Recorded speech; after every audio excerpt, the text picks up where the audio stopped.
Hello students, welcome to the another lecture of your surface chemistry. So last class हमने distinction between adsorption and absorption पढ़ा था. So in this class what we are going to study? We are going to study the mechanism of adsorption. Adsorption का mechanism कैसे होता है? So now again मैं आपको explain करूँगी इस NCERT book से ही. So all the terms that are coming in between हम आपको explain करते जाएंगे तो क्या होता है ये सब, ठीक है? So यहाँ पर क्या लिखा हुआ है? Adsorption arises due to the fact that the surface particle of the adsorbent are not in the same environment as that of the particle inside the bulk. मतलब adsorption तभी होता है जब ये इमेजिन करते हैं हम कि जो एड्सॉर्बेंट का जो सरफेस है और जो बाहर जो सरफेस है पार्टिकल्स का वो दोनों सेम इन्वायरमेंट में नहीं है. जब वो सेम इन्वायरमेंट नहीं तभी तो वो आके एक दूसरे के ऊपर बैठेंगे. So adsorption arises due to the fact that surface particles of the adsorbent are not in the same environment. Same environment नहीं है as the particle. मतलब जो surface पे particle हैं, ठीक है, वो आपके same as जो bulk में particle हैं वो दोनों आपके same environment में नहीं है, ठीक है, inside the bulk. Inside adsorbent all forces acting between the particle are mutually balanced. अब क्या बोला है, एक और important point बोला है कि जो भी फोर्सेस, जो भी एड्सॉर्बेंट के अंदर, जो बल्क के अंदर जितनी भी फोर्सेस होती हैं पार्टिकल्स के बीच में, वो क्या होती हैं? वो होती हैं म्यूचुअली बैलेंस्ड. ओके, नाउ वो होती हैं म्यूचुअली बैलेंस्ड, ठीक है, वो होती है mutually balanced. But on the surface of the particles the particles are surrounded by atoms or molecule of their kind on the other side. Means what? जो bulk के अंदर जो पार्टिकल्स प्रेजेंट होते हैं वो क्या होते हैं कि सेम इन्वायरमेंट पे होते हैं जो पार्टिकल्स, तो उनका फोर्स ऑफ अट्रैक्शन भी जो होता है उनके बीच में वो बैलेंस्ड हो जाता है. बट ऑन द सरफेस पे क्या होता है? The particles are not surrounded by atoms. जो पार्टिकल होते हैं वो आपके एटम से सराउंड नहीं होते हैं, और जो मॉलिक्यूल्स, मतलब एटम्स और मॉलिक्यूल आपके सराउंड नहीं होते हैं एटम और मॉलिक्यूल से, means of their kind all the side वो लोग उससे अट्रैक्ट नहीं होते हैं. मतलब क्या होता है, उनके ऊपर क्या होता है, हैंस दे पजेसेस अनबैलेंस्ड, और यू कैन से एक उनके ऊपर रेजिडुअल फोर्सेस होती है. These forces of the adsorbent, जो एड्सॉर्बेंट की यही फोर्सेस को हम क्या बोलते हैं? Responsible for what? Attracting the adsorbent. जो पार्टिकल आके उसमें बैठता है उसको एड्सॉर्ब करने के लिए, for attracting the adsorbent particle on its surface. Now आपको अगर अभी समझ में नहीं आया होगा तो विल मेक यू अंडरस्टैंड कि क्या बोल रहा है यहाँ पर. यहाँ पर ये बोल रहा है जैसे कि फॉर एग्जाम्पल आपका ये एक सरफेस है, ठीक है, ये सरफेस है, इसके अंदर जो पार्टिकल होते हैं, ये आपका एक आपने ले लिया कोई भी कार्डबोर्ड ले लिया क्यूबॉइडल शेप का, ठीक है, कार्डबोर्ड ले लिया आपने, क्यूबॉइडल शेप है आपका, ठीक है, ऐसा कुछ है मान लो. हम आप सोचते हो मैं हमेशा कार्डबोर्ड का एग्जाम्पल, आप कुछ भी एग्जाम्पल ले सकते हो, ठीक है, मान लो इस टाइप का कुछ है, कुछ तो है. तो ये तो आपका सरफेस हो गया, ये सारे सरफेसेस हो गए. अंदर बल्क में भी तो पार्टिकल प्रेजेंट होंगे, राइट? तो जो बल्क में पार्टिकल प्रेजेंट होते हैं वो क्या होते हैं? उनके बीच में जो फोर्स ऑफ अट्रैक्शन होता है, ठीक है, क्या होता है? फोर्स ऑफ अट्रैक्शन होता है उनके बीच में. वो फोर्स ऑफ अट्रैक्शन क्या होता है आपका? वो फोर्स ऑफ अट्रैक्शन, क्योंकि एक के ऊपर पार्टिकल्स अरेंज है, वो एक दूसरे को टाइटली बांध के रखे हैं, तो वो ये जो अट्रैक्शन होता है वो म्यूचुअली बैलेंस्ड कर लेते हैं. क्या कर लेते हैं? म्यूचुअली आपस में बैलेंस्ड कर लेते हैं, म्यूचुअली बैलेंस कर लेते हैं ये आपस में. बट जो ये तो बल्क की बात होगी. बल्क में जितने भी पार्टिकल होते हैं उनका जो भी होता है, जो फोर्स ऑफ अट्रैक्शन होते हैं, क्योंकि वहां पर एक के ऊपर एक पार्टिकल, साइड में पार्टिकल, ये इसके ऊपर भी पार्टिकल होता है, साइड में भी इस साइड भी पार्टिकल होगा, उस साइड भी पार्टिकल होगा, नीचे भी पार्टिकल, ऊपर भी पार्टिकल. तो सारे पार्टिकल्स आपस में जो इनकी बीच में इलेक्ट्रोस्टैटिक फोर्स ऑफ अट्रैक्शन होती है, जब दो, मैंने आपने शायद पढ़ा होगा आपने, आपकी केमिकल बॉन्डिंग में दो पार्टिकल साथ में जुड़े होते हैं, उनके बीच में क्या होती है? इलेक्ट्रोस्टैटिक फोर्स ऑफ अट्रैक्शन, जो उनको पास में जोड़ के रखती है. तो ये जो फोर्स होती है, बिकॉज पार्टिकल्स बहुत सारे आपस में टाइटली पैक्ड हैं, तो ये फोर्स ऑफ अट्रैक्शन है वो म्यूचुअली बैलेंस्ड होती है बल्क के अंदर, ठीक है, बल्क के अंदर. बट जो पार्टिकल्स सरफेस पे रहते हैं एकदम टॉप पे, जैसे ये एक आपका कार्डबोर्ड था, ठीक है, और ये कार्डबोर्ड का सरफेस हो गया, ठीक है. तो अगर मान लो ये अंदर का जो बल्क है ये कार्डबोर्ड का, ठीक है, इसमें पार्टिकल्स हैं, ये ऊपर की सरफेस हो गई, लेट इट बी, ये आपकी ऊपर की सरफेस हो गई, ब्लैक से कर दे रही हूं, ठीक है, ये सरफेस हो गई. ये जो सरफेस पे पार्टिकल, ये भी सरफेस पे जो पार्टिकल होते हैं, यहां पर भी डाउन पे भी सरफेस होगी, आगे भी एक सरफेस होगी, पीछे भी एक सरफेस होगी, यहाँ पर भी एक सरफेस। जो सरफेस पे पार्टिकल होते हैं ना वो खुले होते हैं, उनके ऊपर कोई पार्टिकल नहीं है, राइट।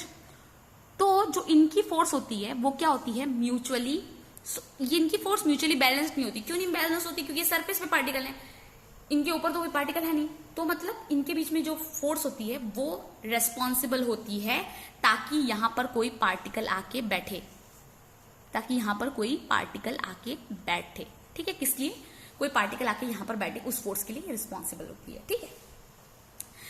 नाउ इसी वजह से आपका क्या होता है, पार्टिकल आके, मतलब पार्टिकल्स जो बैठते हैं उसको क्या बोलते हैं, एडजॉर्बेट बोलते हैं। क्या बोलते हैं, एडजॉर्बेट। इसीलिए एडजॉर्बेट आपकी एडजॉर्बेंट, फिर से मैं एब्जॉर्ब लिख रही हूं, सॉरी, एडजॉर्बेंट की सरफेस पे बैठती है। किस पे बैठती है, एडजॉर्बेंट की सरफेस पे बैठती है, ठीक है। सो बेसिकली जो बल्क में पार्टिकल प्रेजेंट हैं, जो भी पार्टिकल्स हैं वो आपस में एक दूसरे को बैलेंस करते हैं, ठीक है, म्यूचुअली बैलेंस कर देते हैं, हैंस वहां पर कोई अट्रैक्शन नहीं होता। बट जो सरफेस पे पार्टिकल हैं वो अट्रैक्शन शो करते हैं और वो अपनी तरफ एडजॉर्बेट को खींचते हैं, जो भी एडजॉर्बेट उनकी पर्टिकुलर उसको शूट करेगा उसको अपनी तरफ खींचते हैं। इसीलिए आपका सरफेस पे क्या होता है, एड्सॉर्प्शन होता है, बल्क में नहीं होता है, राइट। नाउ यहां पर वही चीज लिखी हुई थी कि बैलेंस जाती है आपके अंदर में तो, but on the surface the particle are surrounded by, are not, जो ऊपर सरफेस पे आपके पार्टिकल सराउंडेड नहीं हो रहे हैं एटम या मॉलिक्यूल से, सो ऑफ एक ही काइंड के एटम और मॉलिक्यूल से सराउंड नहीं हो रहे, उसके ऊपर तो आके पार्टिकल बैठ रहा है, हैंस क्या होता है, उनके बीच में अनबैलेंस्ड क्या हो जाता है, क्रिएट हो जाता है, अनबैलेंस्ड, और you can say residual attraction create हो जाता है। उसी वजह से these forces of the adsorbent are, यही जो फोर्सेस हैं जो अनबैलेंस्ड और you can say residual attractive forces हैं एडजॉर्बेट की, वही रेस्पॉन्सिबल है, किस लिए, they are responsible for attracting the adsorbate particle, जो भी पार्टिकल एडजॉर्बेट का है उसको अट्रैक्ट करके अपनी सरफेस पे बैठाने के लिए यही फोर्सेस, अनबैलेंस्ड फोर्सेस एडजॉर्बेंट की रोल प्ले करती हैं।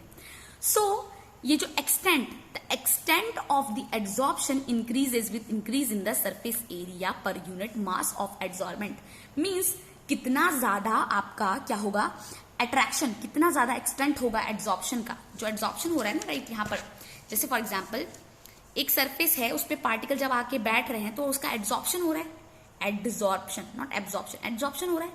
सो ये जो एक्सटेंट है, कितना एड्सॉर्प्शन होगा, वो किस पे डिपेंड कर रहा है कि कितना बड़ा सरफेस एरिया है। जस्ट मान लो इतना बड़ा सरफेस एरिया है तो उस पर ज्यादा पार्टिकल आके बैठेंगे, छोटा है तो उस पर छोटे पार्टिकल बैठेंगे, जितने ज्यादा पार्टिकल बैठेंगे उस पर उतने ही पार्टिकल सरफेस के पार्टिकल्स के साथ कोलाइड, सॉरी अट्रैक्शन में आएंगे, कंबाइन करेंगे और आपका बॉन्ड बना लेंगे, ठीक है। तो जितना बड़ा सरफेस एरिया होगा उतना ज्यादा होगा, तो वही लिखा है यहाँ पर क्या लिखा है, यहाँ पर लिखा है आपका the extent of the adsorption increases with the increase of the surface area per unit mass of the adsorbent at a given temperature. At a given temperature मतलब उसके extent of जो adsorption हो रहा है वो किस पे डिपेंड कर रहा है, कितना ज्यादा surface area है, per unit mass मतलब जैसे एक मास में पर यूनिट मास मतलब ये होता है कि जैसे फॉर एग्जाम्पल इतना सरफेस एरिया और उसका मास, सरफेस एरिया 100 है और उसका मास है 40, ठीक है। तो मतलब कितने मास में कितना एरिया है वो कवर कर रहा है। तो बेसिकली आपका एड्सॉर्प्शन इस पे डिपेंड करता है। The extent of adsorption increases with increase in the surface area per unit mass of किसके एड्सॉर्बेंट कितना ज्यादा सरफेस एरिया है, at what, at a given temperature and pressure, ठीक है, दो कंडीशन। नाउ ये आपका फर्स्ट फैक्टर हो गया कि बल्क में आपकी जो फोर्सेस होती हैं, क्योंकि एटम एक के ऊपर एक लदे रहते हैं तो वो आपस में जो उनके बीच में फोर्स ऑफ अट्रैक्शन होता है वो एक दूसरे को बैलेंस कर लेते हैं। बट जो सरफेस पे पार्टिकल रहते हैं वो अपने आप को बैलेंस नहीं कर पाते हैं, तो उनके बीच में एक आपकी बोल सकते हैं अनबैलेंस्ड और रेजिडुअल अट्रैक्शन क्रिएट हो जाता है, जिसकी वजह से वो जो एड्सॉर्बेट पार्टिकल्स को अपनी तरफ अट्रैक्ट करते हैं, ठीक है, तभी तो लेते हैं। और जितना ज्यादा सरफेस एरिया होगा आपका उतना ही ज्यादा एड्सॉर्प्शन होगा। Now एक और पॉइंट है इसमें, another important factor featuring adsorption is the heat of adsorption। क्या है, एक और फैक्टर है जो कि है heat of adsorption। During adsorption there is always a decrease in residual forces of surface। जब भी adsorption होता है तो क्या होता है, there is a decrease in the surface energy, surface energy decrease करती है आपकी। There is a decrease in the, sorry यहाँ पर है, there is a decrease in what, residual forces of the surface। क्यों डिक्रीज होता है, that is the decrease in the surface energy which appears as heat. मतलब जब भी आपका एड्सॉर्प्शन होता है, मतलब जैसे फॉर आप खुद एग्जांपल करो, जैसे कि आपका ये पार्टिकल है, ये जैसे आपका एक पार्टिकल, इसके ऊपर आके सरफेस पे पार्टिकल्स बैठ गए, पार्टिकल्स ऐसे ऐसे करके बैठ गए, सारे एरिया को कवर कर लिया। जब ये पार्टिकल्स आके बैठे तो इनमें दो तरफ का हो सकता है, तो फिजिकल हो सकता है, केमिकल हो सकता है, या तो ये अंदर घुस जाएंगे, थोड़ा थोड़ा अट्रैक्ट कर लेंगे और ये अंदर कर, या तो आप इसकी सरफेस पे बैठे रहेंगे। तो जब भी ये प्रोसेस होता है तो इसमें क्या होती है, एनर्जी रिलीज होती है। क्या होती है, एनर्जी रिलीज हो जाती है, एनर्जी रिलीज। और ये जो एनर्जी रिलीज होती है, ये जो एनर्जी रिलीज होती है वो रिलीज होती है इन द फॉर्म ऑफ हीट। मतलब जब भी ये आपके पार्टिकल आके एड्सॉर्बेंट के ऊपर बैठते हैं तो एनर्जी उस प्रोसेस में रिलीज हो जाती है। क्यों रिलीज हो जाती है, क्योंकि जब भी वो बैठेंगे तो वो कुछ बॉन्ड बनाएंगे, whether it will be vendor wall, weak bond हो या स्ट्रॉन्ग बॉन्ड हो, जब भी कोई बॉन्ड बनता है तो उस प्रोसेस में आपकी एनर्जी रिलीज होती है, राइट। कोई बॉन्ड को बनाने के लिए एनर्जी तो रिलीज होगी, तो वो जो एनर्जी रिलीज होती है वो in the form of heat release होती है, ठीक है। वही बोल के रखा है यहाँ पर। क्या बोला है, another important factor is what featuring absorption का is the heat of absorption. कितनी हीट ऑफ एब्जॉर्प्शन है। सो ड्यूरिंग एब्जॉर्प्शन क्या होता है, देयर इज ऑलवेज, हमेशा decrease in what, residual forces. मतलब हमेशा डिक्रीज होती है, रेजिडुअल फोर्सेस में डिक्रीज होती है, ठीक है। जब फोर्सेस में डिक्रीज होना मतलब क्या है, there is a decrease in energy, surface energy में डिक्रीज होना। और सरफेस एनर्जी में डिक्रीज जो होता है वो in the form of appears as heat. So हम क्या बोल सकते हैं, एब्जॉर्प्शन देयरफॉर इज इनवेरिएबली आपका एब्जॉर्प्शन जो होता है वो एन एक्सोथर्मिक प्रोसेस है। एक्सोथर्मिक प्रोसेस वो होता है, वो प्रोसेस होता है, एक्सोथर्मिक प्रोसेस जो होता है आपका, वो प्रोसेस होता है जहां पर आपकी हीट रिलीज होती है, ठीक है। आपकी हीट क्या होती है, रिलीज होती है, हीट रिलीज होती है, ठीक है। तो जब हीट रिलीज होती है उसको हम बोलते हैं एक्सोथर्मिक, मतलब हीट बाहर आ रही है रिएक्शन के। तो जो आपका एब्जॉर्प्शन में भी सेम हो रहा है, जब भी कोई chemical bond van der Waals bond बनेगा, या फिर ये भी आपको समझ में आएगा आगे, ठीक है, कि मैं क्या बोल रही हूँ, वेंटर वॉल और ये क्या आपका केमिकल बॉन्ड, जब भी कोई ऐसा बॉन्ड बनेगा तो क्या होगा, आपका हीट उस प्रोसेस में रिलीज होगी। जब भी हीट उस प्रोसेस में रिलीज होगी, वो सॉरी एनर्जी उस प्रोसेस में रिलीज होगी, वो energy is what in the form of what, heat के फॉर्म में रिलीज होगी, ठीक है। नाउ यहां पर क्या बोल के रखा है आपको, that is there is a decrease in the surface area which appears as what, heat. Another क्या हो गया, अनदर पॉइंट ये है, अनदर देयरफॉर क्या होगा, इनवेरिएबल जो मैंने बता दिया आपको, एक्सोथर्मिक प्रोसेस होता है। इन अदर वर्ड्स हम क्या बोल सकते हैं, delta H of absorption is always negative. आपने ये पढ़ा होगा। अब मैं आपको एक इक्वेशन बताने जा रही हूँ जो आपने क्लास 11th में थर्मोडायनेमिक्स में पढ़ी होगी। Delta G is equals to delta H minus T delta S. ये आपने थर्मोडायनेमिक्स में जरूर पढ़ी होगी इक्वेशन। ये गिब्स फ्री एनर्जी की इक्वेशन है, गिब्स फ्री एनर्जी की इक्वेशन। ये है आपका चेंज इन हीट और चेंज इन इंथैल्पी बोल सकते हो आप। ये आपका T temperature, delta S, S आपकी इंट्रोपी है। सो इन्होंने क्या बोला, इस हिसाब से आपकी हीट क्या होगी, हीट हमेशा एक्सोथर्मिक, मतलब जब हम इस पढ़ते थे थर्मोडायनेमिक्स हमने पढ़ा था कि डेल्टा एच अगर आपका एक्सोथर्मिक रिएक्शन है, एक्सोथर्मिक रिएक्शन के लिए आपके डेल्टा एच क्या होती है, नेगेटिव होती है हमेशा। मतलब हीट निकल रही है, जब हीट निकल रही है सिस्टम से तो हम क्या बोलते हैं, वो नेगेटिव कंसिडर करते हैं। और मतलब एब्जॉर्प्शन तो आपका एक्सोथर्मिक प्रोसेस है, तो डेफिनेटली डेल्टा एच की वैल्यू आपकी क्या होगी, नेगेटिव होगी, राइट। अब दूसरी चीज क्या बोल रखी है यहाँ पर, दूसरी चीज ये बोल रखी है, in other words delta H of the absorption, हाँ यही बोल रखा है, डेल्टा एच जो होगा आपका एब्जॉर्प्शन का वो हमेशा नेगेटिव होगा। When gas is absorbed the freedom of movement of its molecule become restricted. जब भी, ये तो आपको पता चल गया एब्जॉर्प्शन क्या हो गया, देयरफॉर आपका एक्सोथर्मिक प्रोसेस है, तो हम ये भी बोल सकते हैं कि डेल्टा एच आपका हमेशा नेगेटिव होगा। अब क्या बोल रहा है, जब गैस एब्जॉर्ब जाती है, जब भी गैस एब्जॉर्ब हो जाती है तो उसका फ्रीडम क्या होता है, फ्रीडम ऑफ मूवमेंट जो ऑफ मॉलिक्यूल का फ्रीडम क्या होता है, वो रेस्ट्रिक्ट हो जाता है। और जब ये रेस्ट्रिक्ट हो जाता है, the amount to decrease in entropy of the gas after absorption. अब एब्जॉर्प्शन में होता क्या है, एब्जॉर्प्शन में बेसिकली आपका जैसे कोई सरफेस है, अगर उस पर एब्जॉर्प्शन हो गया, जैसे चारकोल लिया हमने, आपको एग्जांपल बताया था, जैसे कि वेसल लिया था, उसमें बहुत सारी गैसेस ली थी, उसमें चारकोल डाल दिया था, ठीक है। तो क्या हुआ था, चारकोल गैसेस चारकोल के ऊपर एब्जॉर्ब हो गई थी, तो बेसिकली एब्जॉर्ब हो गई थी, ठीक है, एब्जॉर्ब हो गई थी। सो एब्जॉर्ब का मतलब क्या हो रहा है कि आपने एक चीज पढ़ी होगी, एंट्रोपी, क्लास 11th में एंट्रोपी पढ़ी होगी। एंट्रोपी मतलब होता है मेजरमेंट ऑफ डिसऑर्डर, कितना ज्यादा डिसऑर्डर है, मेजरमेंट ऑफ डिसऑर्डर। सो जब बहुत सारे गैसेस प्रेजेंट होंगे एक मॉलिक्यूल के अंदर तो ज्यादा एंट्रोपी और बढ़ेगी, मतलब ज्यादा डिसऑर्डर है, ज्यादा ये गैस मॉलिक्यूल्स हैं।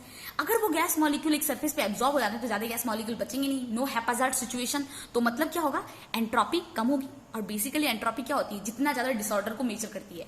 सो जब आपका एब्जॉर्प्शन होता है तो आपका क्या होता है, वो एक एक्सोथर्मिक प्रोसेस है, तो आपका डेल्टा एच जो होता है वो आपका नेगेटिव होता है, क्योंकि वो एक्सोथर्मिक प्रोसेस है। और जो एंट्रोपी होती है डेल्टा एस, वो आपकी हमेशा पॉजिटिव होती है, क्योंकि एंट्रोपी बढ़ नहीं रही है। एंट्रोपी मतलब डिसऑर्डर बढ़ना, बट एब्जॉर्प्शन में आपका डिसऑर्डर नहीं बढ़ता है। एब्जॉर्प्शन तो रोक देता है डिसऑर्डर को। देखो गैसेस मॉलिक्यूल सेपरेटेड थे, उसको उसने एब्जॉर्ब कर लिया। तो बेसिकली इसका मतलब ये हुआ कि एंट्रोपी आपकी पॉजिटिव हो गई, ठीक है। और इसका मतलब क्या हुआ, जो आपके पास फॉर्मूला था delta G is equals to delta H minus T delta S. और आपने एक और चीज पढ़ी होगी थर्मोडायनेमिक्स में, फॉर स्पॉन्टेनियस रिएक्शन। आपके स्पॉन्टेनियस रिएक्शन जो होते हैं, सॉरी ये मत देखिए, स्पॉन्टेनियस जो रिएक्शन होते हैं उसमें आपकी जो डेल्टा जी होती है वो पॉजिटिव होती है। क्या होती है, पॉजिटिव होती है हमेशा। स्पॉन्टेनियस रिएक्शन के लिए आपकी डेल्टा जी हमेशा पॉजिटिव होती है। और जो आपका ये एड्सॉर्प्शन है, ये जो प्रोसेस है एड्सॉर्प्शन का, ये भी आपका क्या है, स्पॉन्टेनियस है। क्या है, स्पॉन्टेनियस प्रोसेस है। मतलब कि अगर आपका प्रोसेस डेल्टा जी अगर आपकी पॉजिटिव होती है स्पॉन्टेनियस रिएक्शन के लिए, और एड्सॉर्प्शन अगर आपका स्पॉन्टेनियस प्रोसेस है, तो डेल्टा जी की वैल्यू क्या होनी चाहिए, डेल्टा जी की वैल्यू आपकी क्या होनी चाहिए, पॉजिटिव होनी चाहिए। अब ये वैल्यू पॉजिटिव कैसे होगी, देखिए delta G is equals to आपका delta H minus T delta S. आपको पता है डेल्टा एच की वैल्यू क्या होगी, ठीक है। Sorry, this is one mistake, I am really sorry. This for spontaneous reaction के लिए डेल्टा जी की वैल्यू पॉजिटिव नहीं नेगेटिव होती है। अगर आप लोग के मन में आ रहा होगा कि मैम गलत बता रही है positive, so it is a blunder from my side, मैंने पॉजिटिव गलती से बोल दिया, ठीक है। पॉजिटिव नहीं, it is negative. Delta G की वैल्यू हमेशा नेगेटिव होती है, ठीक है। And this is also negative होती है स्पॉन्टेनियस रिएक्शंस के लिए। नॉन स्पॉन्टेनियस रिएक्शन के लिए पॉजिटिव होती है। सो अगर डेल्टा जी आपकी, ये जो आपकी इक्वेशन है delta H minus T delta S, now आपको पता है अगर एड्सॉर्प्शन आपका स्पॉन्टेनियस प्रोसेस है तो डेल्टा जी की वैल्यू आपकी नेगेटिव आनी चाहिए। आपको पता है एड्सॉर्प्शन आपका एक्सोथर्मिक रिएक्शन है, तो आपको पता है डेल्टा एच की वैल्यू नेगेटिव हो गई, ठीक है। और टी डेल्टा एस मैंने आपको बताया आपकी एंट्रोपी क्या होगी। एंट्रोपी आपका मेजरमेंट ऑफ डिसऑर्डर होता है, तो मेजरमेंट ऑफ डिसऑर्डर जितना ज्यादा कम होगा, ठीक है। आप सोचिए अगर आपका डिसऑर्डर बढ़ रहा है, अगर आप एंट्रोपी क्या है, डिसऑर्डर होना। अगर आपका रिएक्शन एब्जॉर्प्शन हो रहा है, मतलब ये गैस मॉलिक्यूल थे और इसके अंदर ये आपका वेसल था, उसमें गैस मॉलिक्यूल थे, ये चारकोल में पाउडर में एब्जॉर्ब हो गए। जब ये चारकोल पाउडर में एब्जॉर्ब हो गए, मतलब क्या हुआ, इसके अंदर एब्जॉर्ब हो गए, तो जो डिसऑर्डर था वो क्या हुआ आपका, नॉर्मली क्या होता है, डिसऑर्डर आपका पॉजिटिव बढ़ता, हमेशा बढ़ता है। Entropy of universe always increasing, मतलब एंट्रोपी हमेशा आपकी पॉजिटिव ही रहती है, ठीक है। क्या होती है, हमेशा पॉजिटिव रहती है, क्योंकि डिसऑर्डर तो यूनिवर्स में बढ़ ही रहा है ना। एंट्रोपी का डेफिनेशन होता है measurement of disorder. But absorption जो हो रहा है आपका, उस केस में आप देखिए जो आपके पार्टिकल्स थे, गैस मॉलिक्यूल्स थे जो बिखरे हुए थे, चारकोल ने उसको एब्जॉर्ब कर लिया, ठीक है। चारकोल ने उसको एब्जॉर्ब कर लिया, मतलब क्या हुआ कि एंट्रोपी कम कर दी। मतलब entropy basically measurement of disorder, entropy is what, the entropy of universe is always increasing. तो मतलब जब इंक्रीजिंग, मतलब नॉर्मल एंट्रोपी की वैल्यू पॉजिटिव होनी चाहिए, बट सिंस यहाँ पर एब्जॉर्प्शन के फेनोमेनन में, क्योंकि चारकोल से एब्जॉर्ब हो जा रहा है, और भी बहुत सारे प्रोसेस हैं जहां पर ये एब्जॉर्प्शन हो रहा है, इसलिए आपकी मेजरमेंट ऑफ डिसऑर्डर कम हो रहा है। मतलब एंट्रोपी आपकी क्या हो रही है, एंट्रोपी भी कम हो रही है, क्योंकि एंट्रोपी बढ़ना मतलब क्या है, चेंज मेजरमेंट ऑफ डिसऑर्डर, तो एंट्रोपी भी कम होगी, तो ये नेगेटिव हो जाएगा। सो क्या होगा, delta G is equals to delta H minus T delta S. Delta H आपका नेगेटिव होगा, entropy T delta S, entropy भी आपकी क्या हो जाएगी, नेगेटिव हो जाएगी। और आपको पता है नेगेटिव तो ये आपका नेगेटिव हो जाएगा और ये आपका क्या हो जाएगा, पॉजिटिव। और अगर आपका डेल्टा एच ज्यादा बड़ा है तो आपकी जो डेल्टा जी की वैल्यू आ जाएगी क्या, नेगेटिव। और वंस की वैल्यू जो आपकी नेगेटिव आ जाएगी तो क्या हो जाएगा, आपका ये रिएक्शन स्पॉन्टेनियस हो जाएगा। वही यहाँ पर लिखा है, एक्सप्लेनेशन एक बार पढ़ लेते हैं पूरा। यहाँ पर क्या लिखा था, restricted when gas is absorb, जब भी कोई गैस एब्जॉर्ब हो जाती है, द फ्रीडम ऑफ मूवमेंट, जो मॉलिक्यूल का फ्रीडम मूवमेंट, जिस तरह से मॉलिक्यूल मूव करे, जो मैंने आपको बताया, of its molecule become what, वो भी रेस्ट्रिक्ट हो जाता है। मतलब क्या है, दिस अमाउंट, जो ये चीज हो रही है वो क्या करती है, डिक्रीज कर देती है आपकी एंट्रोपी को। बेसिकली एंट्रोपी हमेशा इंक्रीज करती है, उसको डिक्रीज कर देती है of gas molecule after absorption, ठीक है। सो डेल्टा एस क्या हो गया आपका, डेल्टा एस नेगेटिव हो गई। एब्जॉर्प्शन इज दस accompanied by decrease in enthalpy. Enthalpy क्या है आपका, डेल्टा एच एनर्जी, हीट या एंथैल्पी, आप इसको एंथैल्पी भी बोल सकते हैं, हीट भी बोल सकते हैं, डेल्टा एच भी बोल सकते हैं। सो एंथैल्पी क्या है आपका, यहाँ पर क्या लिखा है, सो यहाँ पर one second, where the amount of decrease of entropy after the adsorption, that is delta S negative. Adsorption is accompanied by what, decrease in. तो एड्सॉर्प्शन जो फेनोमेनन होता है उसमें क्या होता है, सबसे पहला डिक्रीज इन एंथैल्पी, मतलब डेल्टा एच डिक्रीज कर रहा है, एज वेल एज आपका क्या डिक्रीज करता है, एज वेल एज आपका डिक्रीज करता है एंट्रोपी भी डिक्रीज करता है ऑफ द सिस्टम, सिस्टम की एंट्रोपी भी डिक्रीज करती है। So for such a process to be spontaneous, ऐसे प्रोसेस को स्पॉन्टेनियस होने के लिए the thermodynamic requirement is that at constant temperature and pressure, मतलब ऐसे प्रोसेस को अगर जहां पर आपका डेल्टा एच भी जो इंथैल्पी है वो भी डिक्रीज कर रहा है, एंट्रोपी भी डिक्रीज करता है, ऐसे प्रोसेस को स्पॉन्टेनियस होने के लिए आपका डेल्टा जी भी नेगेटिव होने चाहिए, must be negative. So that is there is a decrease in what, Gibbs free energy, जो गिब्स की एनर्जी होती है उस डेल्टा जी की वैल्यू भी नेगेटिव होनी चाहिए अगर आपको रिएक्शन स्पॉन्टेनियस चाहिए, और आपका एड्सॉर्प्शन जो प्रोसेस है वो स्पॉन्टेनियस प्रोसेस है। So on the basis of the equation जो मैंने आपको बताया अभी, delta G is equals to delta H minus T delta S. So delta G तभी नेगेटिव होगी जब if delta H has sufficiently high negative value, जब, क्योंकि मैंने आपको ये जो इक्वेशन बताई डेल्टा, यहां पर देखिए क्लियर व्यू देखते हैं, ठीक है, जैसे मैं आपको इक्वेशन बताई delta G is equals to delta H minus T delta S, right. So आपकी डेल्टा जी नेगेटिव होने के लिए आपको पता है डेल्टा एच जो आपका ये एब्जॉर्प्शन के लिए नेगेटिव है, डेल्टा एस भी आपका नेगेटिव है, तो इस डेल्टा जी को नेगेटिव होने के लिए, मतलब स्पॉन्टेनियस होने के लिए नेगेटिव होना पड़ेगा डेल्टा जी को। तो ये नेगेटिव कब होगा, जब डेल्टा एच की वैल्यू ह्यूज नेगेटिव होगी। क्या होगी, ह्यूज नेगेटिव।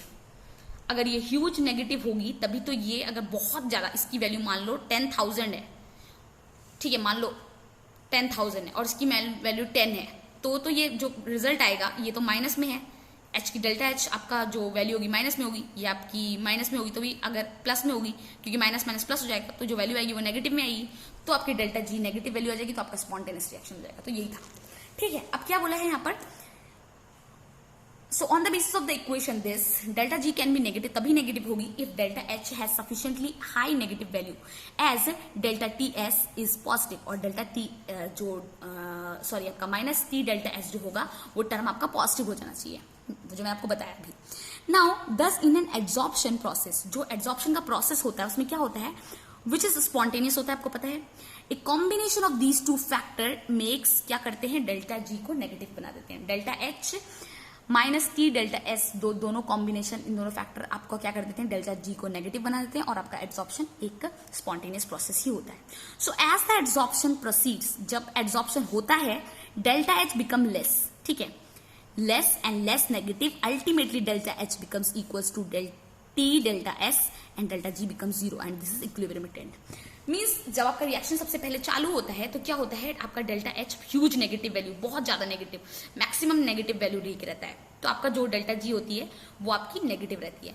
एक टाइम ऐसा आता है धीरे धीरे धीरे धीरे जब आपका डेल्टा H जो हो जाता है T डेल्टा S के बराबर हो जाता है, ये दोनों बराबर हो जाते हैं। जब ये दोनों बराबर हो जाते हैं तो डेल्टा G की वैल्यू क्या हो जाती है आपकी, देखो यहाँ पर क्या होगा, delta H minus T delta S, आपको पता है डेल्टा एच आपका क्या हो गया, कम होते होते आपका टी डेल्टा एस बन गया, और यहाँ पर तो आपको पता है ये माइनस में है, टी डेल्टा एस बन गया, ये पॉजिटिव हो गया टी डेल्टा एस, तो दोनों आपस में कैंसिल कर देंगे और क्या बन जाएगा आपका 0। मतलब जब डेल्टा एच आपका ये delta G sorry T delta S के बराबर हो जाएगा तो डेल्टा जी आपकी 0 हो जाएगी। मतलब क्या हो गया कि वो रिएक्शन ने इक्विलिब्रियम अटेंड कर लिया, ठीक है, इक्विलिब्रियम अटेंड कर लिया उसने, तो ये था। अब ये था हमारा जो भी मैंने एक्सप्लेनेशन आपको मैकेनिज्म बता दिया, आई थिंक आपको सारी चीजें क्लियर हो गई होंगी, ठीक है। भले ही थोड़ा बहुत टाइम लग सकता है हमें, बट हमें चीजें समझ में आनी चाहिए एकदम क्लियर कट, ठीक है। नाउ मैं थोड़ा सा स्टार्ट कर देती हूँ आपका टाइप्स ऑफ एड्सॉर्प्शन। 2 टाइप के एड्सॉर्प्शन होते हैं आपके, ठीक है। एक होता है physical adsorption that is called as physisorption, दूसरा होता है आपका chemisorption that is called as chemical absorption. So वही लिखा है यहाँ पर, there are mainly 2 types of adsorptions, ठीक है, of gases on solid. Solid के केस में जो सॉलिड होते हैं there are mainly 2 type adsorption होता है ऑफ गैसेज। गैसेज का 2 तरह का एड्सॉर्प्शन होता है on solid surface. If accumulated of gas on the surface of solid occurs on account of weak van der Waals, जब कोई पर्टिकुलर एक्युमुलेशन होता है गैसेस पार्टिकल का on solid surface by what, weak van der Waals forces की वजह से, तो उसको हम क्या बोलते हैं, फिजिकल एब्जॉर्प्शन, और ये कैन से फिजियोसॉर्प्शन।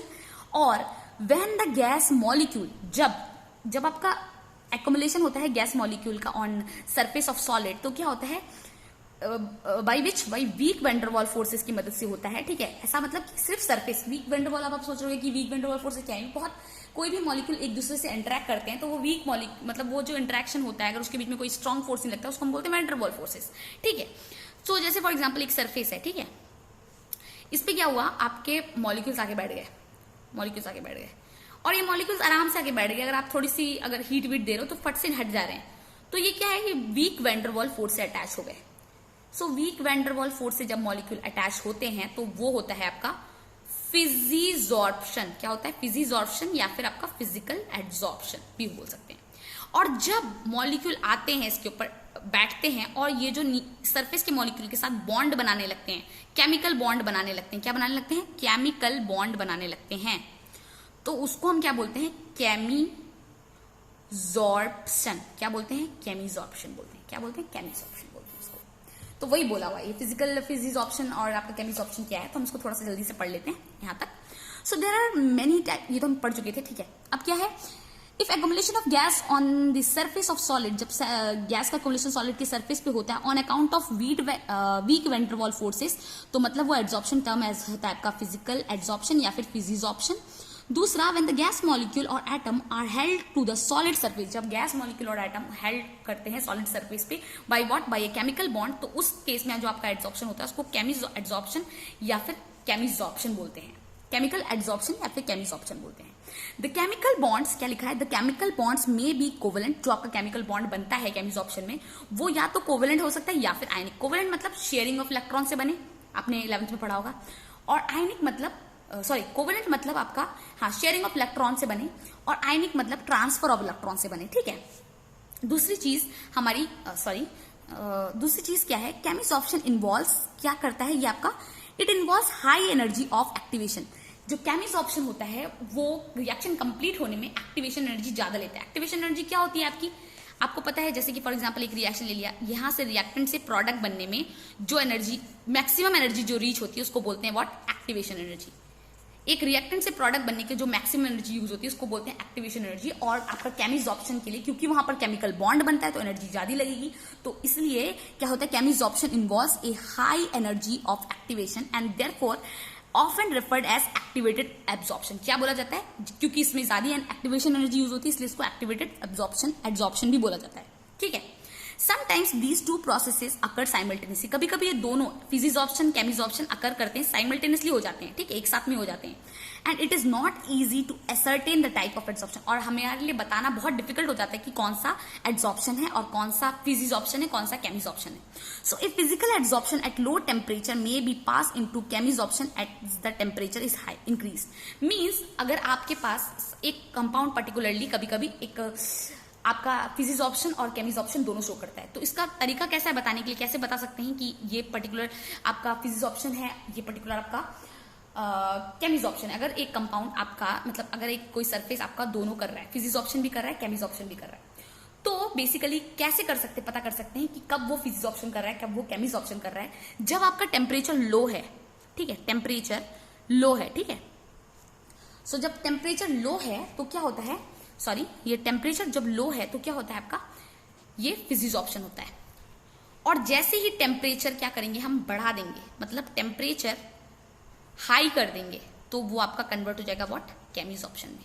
तो अगर कोई कंपाउंड केमिजॉर्प्शन में, ठीक है, और ये फिजिजॉर्प्शन है, ठीक है।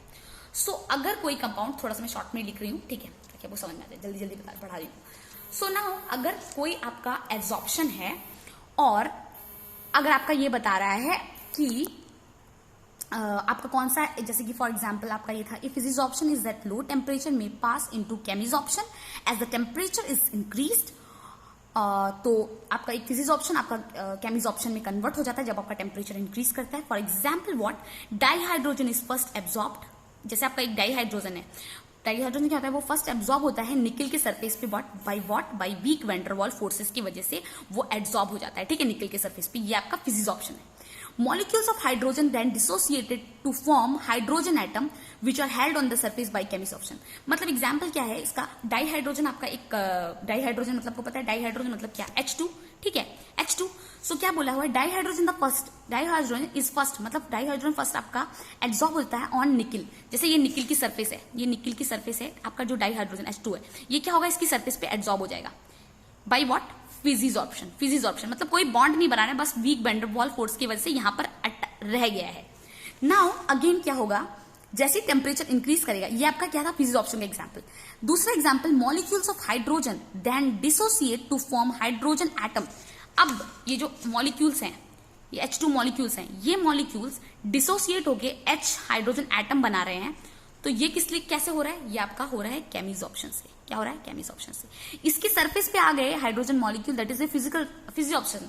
जैसे ही आपने टेम्परेचर बढ़ाया, ये मॉलिक्यूल टूट के एटम में कन्वर्ट हो गया और एटम के मॉलिक्यूल इस सरफेस के मॉलिक्यूल के साथ बॉन्ड बनाने लगे, निकिल के साथ हाइड्रोजन के मॉलिक्यूल बॉन्ड बनाने लगे, ठीक है, निकिल हाइड्राइड टाइप बनाने लगे, और ये आपका केमिकल बॉन्ड बन गया। तो मतलब नॉर्मली फर्स्ट जब टेम्परेचर लो था तब क्या हुआ, इन्होंने आपका फिजिजॉर्प्शन शो किया। जैसे टेम्परेचर बढ़ाया, हाइड्रोजन के मॉलिक्यूल टूट के हाइड्रोजन में बन गए और वो अंदर जाने लगे और वो उसके साथ बॉन्ड बनाने लगे। तो ये हो गया आपका केमिजॉर्प्शन, ठीक है। सो अब इसके बाद हमारा क्या है, कैरेक्टरिस्टिक्स ऑफ फिजिजॉर्प्शन और केमिजॉर्प्शन है, जो कि हम नेक्स्ट क्लास में पढ़ेंगे, क्योंकि आज बहुत हो गया। जो भी मैं पढ़ा रही हूँ आप अच्छे से पढ़ते रहें, ठीक है, बहुत जरूरी है, बिकॉज इसके बाद हमारा कैरेक्टरिस्टिक्स ही है, उसको हम पढ़ाएंगे और कंप्लीट करेंगे। Thank you student, this is for today's class.